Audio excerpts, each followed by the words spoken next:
Well, hello there. Thank you all for joining us and thank you for watching. Being a parent is hard. Sure, there are the exhausting parts like staying up late, getting up early, waking up every 2 hours in the middle of the night. And then there are the emotionally draining parts like when your child gets furious that you decided to put on matching socks that day. But then there are the more sophisticated dilemmas, like granting freedom, but also choosing to protect them. I know that it's best for my son's development to break free from me and to foster his own identity. He does this by experimenting in the world, by interacting with other people, especially people who are not named mom and dad. He discovers who he is by jumping off of objects of varying heights. He learns by discovering what is his and is not his when he says mine and someone else says mine. This is mostly where brothers fight. And here's the difficult part. I would love, as a parent, to protect him from all of his unwise choices. I would love to coddle him and make sure that nothing bad ever came to harm him or injure him in any way.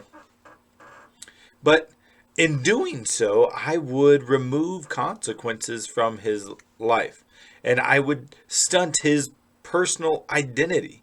I would change it from being him to being me. And so as a parent, you can only do so much. You must let your child discover and ultimately get hurt from time to time. But that will help them make better choices in the future. And so as a parent, the tough part is knowing when to and where to set those boundaries so that they can ultimately decide for themselves. With this thought process in mind, I want to look at two scriptures tonight. One from a time before Jesus is crucified and one after. Same message with varying differences. First one is found in Matthew chapter 16, verses 21 through 25, and this is what it reads. From that time on, Jesus began to explain to his disciples that he must go to Jerusalem and suffer many things at the hands of the elders and the chief priests and the teachers of the law, and that he must be killed and on the third day be raised to life. Peter took him aside and began to rebuke him. Never, Lord, he said, this shall never happen to you. Jesus turned and said to Peter, get behind me, Satan. You are a stumbling block to me, and you do not have in mind the concerns of God, but merely human concerns. Then Jesus said to his disciples, whoever wants to be my disciple must deny themselves and take up their cross and follow me. For whoever wants to save their life will lose it, but whoever loses their life for my sake will find it.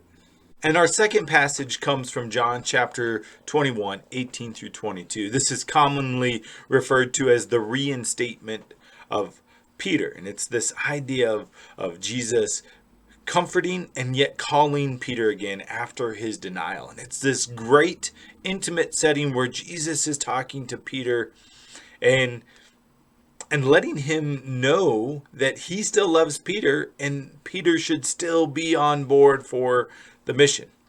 But Jesus goes into kind of this difficult conversation with Peter to help him understand the gravity of what is about to happen. He says, very truly, I tell you, when you were younger, you dressed yourself and went where you wanted. But when you are old, you will stretch out your hands and someone else will dress you and lead you where you do not want to go. Jesus said this to indicate the kind of death by which Peter would glorify God. And then he said to him, follow me. Peter turned and saw that the disciple whom Jesus loved was following him. This was the one who had leaned back against Jesus at the supper and had said, Lord, who is going to betray you? When Peter saw him, he asked, Lord, what about him? And Jesus answered, if I want him to remain until I return, what is that to you? You must follow me. We do a great job of making excuses, justifying our behavior, and typically doing whatever we want. In the first passage, Peter, with good intentions, wants Jesus to remain with him forever. And who wouldn't want that? Let's keep everything the same way that it's been. Let's not do anything wild. Let's stay away from Jerusalem forever because I just want to remain with Jesus. Keep on doing things the same way that we've always done them. But I mean, we know that it was much better for Jesus to die. That had these eternal spiritual implications that bless us. Whereas Jesus could have blessed Peter forever, we now benefit because Jesus blesses us forever. And so Jesus harshly rebukes Peter for his spiritual blindness. And in the second passage, the person who will die has changed, but the message has not. In the first passage, the thought of carrying the cross was this metaphor, was this idea of going the distance. However, we know that in the second passage, death was not hypothetical. They had all seen Jesus die a gruesome death. And when Peter realizes this idea that he is being called to the same death as Jesus, he wants to make an excuse. He wants to divert attention, and he wants to shift the conversation over to John. And this is where the rubber meets the road, because Jesus states, "What is that to you?" He says, "You must follow me." And when we read these passages, we are struck with the reminder of what it means to be a disciple of Jesus.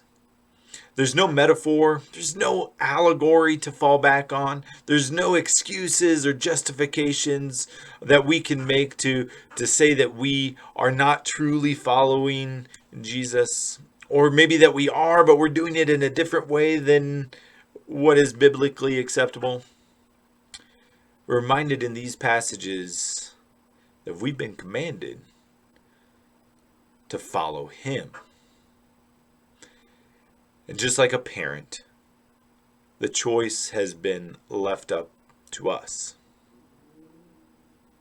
What is that to you? You must follow me. Thank you, and God bless.